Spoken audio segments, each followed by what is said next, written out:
Sa 7, Demon Slayer Twins of Going dahil sa malapit ang Holy Week 2024. Sa pantala, Demon Slayers initayan sa pagtatapak ng Holy Week na inatala na ghintay para sa 2024. Tumikla ang malakot ng pagkakaayo ng Holy Week sa mga pangako ang walang ilawan.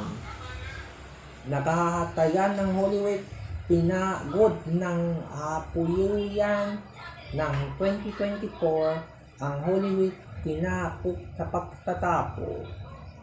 Papalakot ng inatayo sa panghahago, umahagod ng isang karaas ng alaala. Tatakit na mga tiknan, mas pabilisan ng pagbibisa sa pagbibilan ng mahari.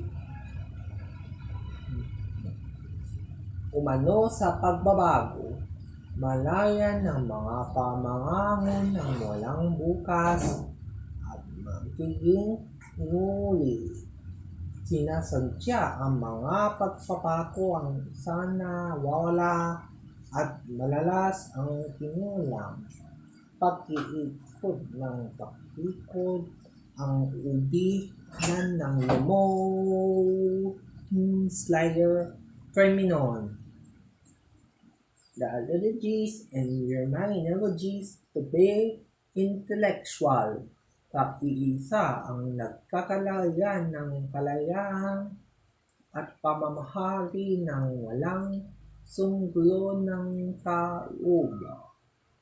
Pagkahabi at mga kalakip sa pagsusunog ng ilang araw na pagkatapos ng isang atayanan ng sinusubscribe ng isang pabababa.